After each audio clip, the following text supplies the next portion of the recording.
mes beautés, alors aujourd'hui je suis ravie de partager avec vous deux recettes hyper canon et naturelles pour en venir à bout de tous les problèmes de peau tels que la dartre, le psoriasis, les mycoses à répétition. Et donc voilà une solution tout à fait naturelle mais très efficace pour en finir. Et pour cela il va vous falloir des clous de girofle et du poivre. Le poivre vous pouvez le prendre noir ou blanc, il fera très bien l'affaire. Alors, les bienfaits du poivre, il faut seulement savoir que le poivre est un antimicrobien, est un antifongique. Au même titre que les clous de girofle qui sont anti-infectieux, anti-inflammatoires. Et donc, le combo des deux va faire qu'on va vraiment traiter les microbes, les virus, les bactéries qu'il y a sur la surface de la peau. Pour venir accentuer le côté antimicrobien, je vais prendre de la lavande sèche que j'ai chez moi. Et donc, la lavande, elle est réputée pour être aussi antifongique, antibactérienne. C'est-à-dire, même si vous souffrez d'acné, vous pouvez utiliser ces trois ingrédients pour faire vos petites préparations pour combattre efficacement les microbes et les bactéries.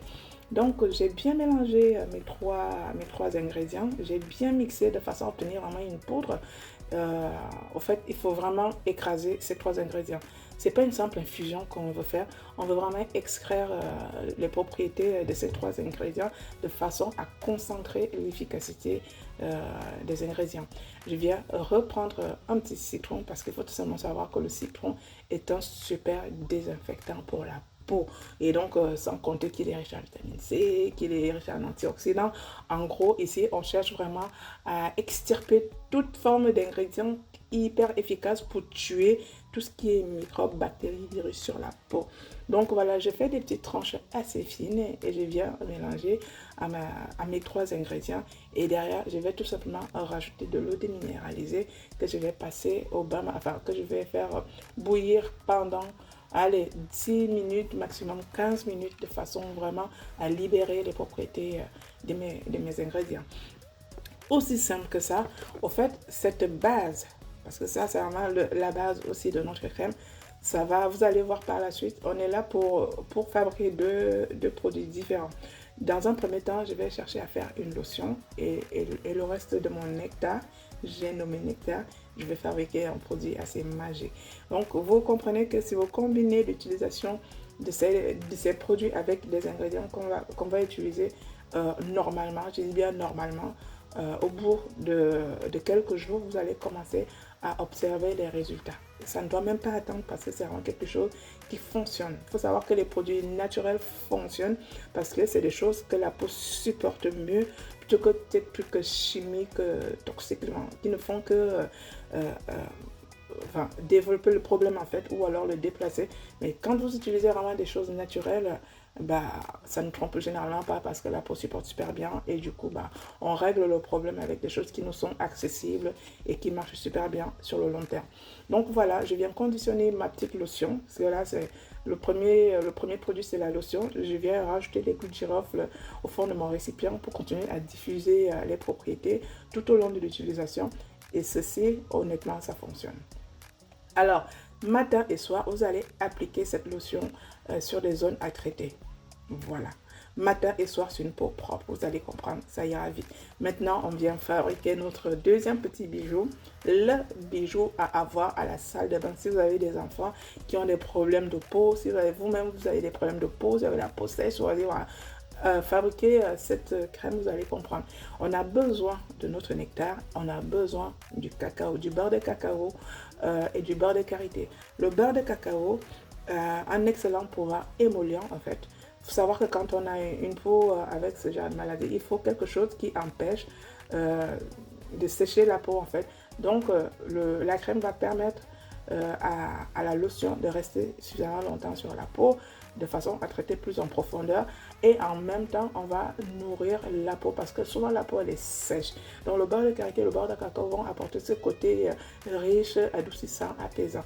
Par contre, là, il va falloir de l'huile de palmiste. Je suis désolée, si vous n'avez pas l'huile de palmiste, laissez tomber. Parce que si vous aimez déjà l'huile de coco, je vous l'ai déjà dit, sachez que l'huile de palmiste est 10 fois meilleure, a 10 fois plus de propriétés que l'huile de coco. Et de préférence, l'huile de palmiste noire. Pourquoi je précise que l'huile de palmiste noire de préférence? Tout simplement parce que cette huile est thérapeutique. Parce que le processus de torréfaction des noix de palmiste à la façon villageoise va faire qu'il y aura d'autres propriétés thérapeutiques qui vont se développer dans l'huile. Appliquée directement sur la peau, sur les cheveux, honnêtement, les connaisseurs savent que cette huile, elle ne discute avec personne. Elle est rarissime parce qu'elle est vraiment très riche. Et moi, je sors d'une famille de praticiens. C'est pour ça que j'en parle, parce que je connais les bienfaits de cette huile de palmiste noir. Et malheureusement, je suis souvent en rupture de stock. Du coup, voilà, ça me pénalise. Mais là, j'ai déjà fait mon petit stock que je vais mettre de côté parce que je sais que je vais avoir plusieurs demandes qui vont arriver et donc il me faut du stock pour fabriquer mes crèmes. Ça, je vous assure, si vous êtes africaine, vous devez avoir de l'huile de palmiste noire. Vous pouvez avoir la blanche si vous voulez, mais moi, si c'est un conseil que je peux vous donner, choisissez la noire. Elle est vraiment meilleure. Alors, là, j'ai déjà si j'ai déjà fait fondre mes beurres avec ma petite préparation, je commence réellement à fabriquer ma crème. Donc, je commence par bidouiller, mélanger de façon à dissoudre l'huile dans l'eau en fait. Et derrière, je vais venir rajouter mon petit ingrédient magique pour fabriquer cette crème thérapeutique. En fait, c'est de l'huile de palmiste. Vous voyez, j'ai vraiment pris une bonne quantité parce que quand on dit qu'on fait, il faut faire bien. Et la concentration fait que le produit sera relativement efficace en fait. Donc, on mixe le tout. Alors, on n'est qu'au début de la fabrication de la crème. Bon, pour l'instant, elle vous paraît liquide, elle vous paraît olé olé, mais rassurez-vous, cette crème, c'est une dinguerie de ce qui va se passer après. Et donc, qu'est-ce que je fais? Je viens rajouter l'aloe vera maison que je fabrique moi-même. Pour maîtriser ce que je mets dans mes crèmes, je fabrique tout, quasiment tout moi-même. À part certains ajouts que je suis obligée d'apporter de manière externe, mais la plupart des ingrédients de base, il va falloir que je maîtrise l'origine, la façon dont c'est fait. C'est pour ça que mes crèmes sont relativement efficaces. Donc l'aloe vera, je ne vous le présente plus, hein, anti-inflammatoire, hydratant, apaisant. Et ça, c'est une petite technique que j'ai apprise avec le temps et qui marche super bien quand je vais fabriquer des crèmes où je ne mets pas d'émulsifiant. Parce que comme vous pouvez constater, il y a zéro émulsifiant dans cette crème. Par contre, il faut stabiliser la crème. Il faut vraiment que la texture crème ne change pas. Et donc, je mets genre 20 minutes au congélo. Je n'attends pas qu'elle fige complètement. Elle refroidit carrément. Elle est glacée. Mais tant qu'elle est encore un tout petit peu liquide au milieu, je réattaque la fabrication de ma crème. En l'état, cette crème, elle est ultra méga épaisse. Je vous assure. En l'état, elle est vraiment ultra méga épaisse. Ne vous fiez pas à ce que ça donne là maintenant tout de suite. Et donc, moi, je le sais parce que j'ai l'habitude de fabriquer des crèmes. Je sais déjà ce que j'ai mis en amont. C'est des choses qui sont relativement solides à température ambiante. Sauf peut-être en été pour l'huile de palmiste. Mais en ce moment, elle est vraiment... c'est du caillou quoi. Et donc du coup, je sais que pour améliorer cette texture, je vais faire des ajouts et je vais surtout mixer pour casser, pour mixer pour malaxer. Je vous montre juste au fur et à mesure que j'ai mixé juste ça, et ça s'est épaissi très très vite. Et en quelques minutes, même pas, la crème est devenue presque du caillou. Mais je le sais de base parce que je sais que c'est comme ça que ça fonctionne.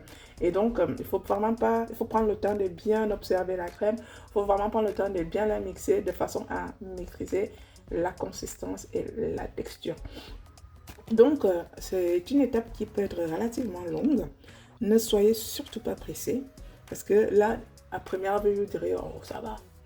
Elle est déjà magnifique la crème. Elle est très très loin d'être terminée.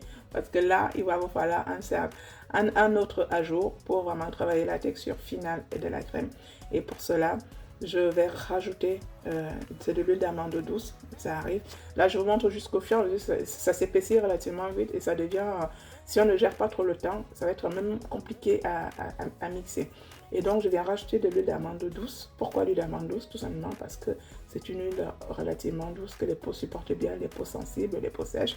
Et donc, c'est une huile qui est aussi très riche. Donc, il faut savoir qu'on est vraiment sur une crème qui vient non seulement traiter le problème des microbes, des bactéries, mais on travaille aussi la sécheresse cutanée. C'est pour ça qu'il vaut mieux choisir des choses relativement efficaces qui vont dans ce sens-là.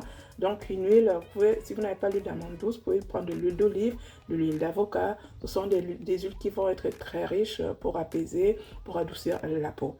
Et du coup, moi j'ai l'huile d'amande douce. Voilà. Je l'utilise souvent dans les préparations des crèmes pour enfants parce que cette crème, je l'utilise pour mon fils qui a des mycoses en fait. Et je vais faire les derniers ajouts. Conservateur, huile essentielle. Alors je rajoute 2 huiles essentielles assez assez choisies en fait. C'est l'huile essentielle de citron et l'huile essentielle de lavande pour les mêmes propriétés antimicrobiennes, anti-infectieuses, anti-inflammatoires. Et après, je rajoute de la vitamine E pour protéger tous ces beurres et huiles pour le côté antioxydant.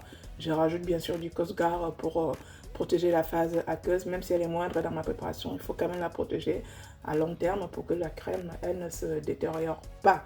Et là, on commence vraiment à danser là. On commence vraiment à twerker tellement la crème, elle est belle.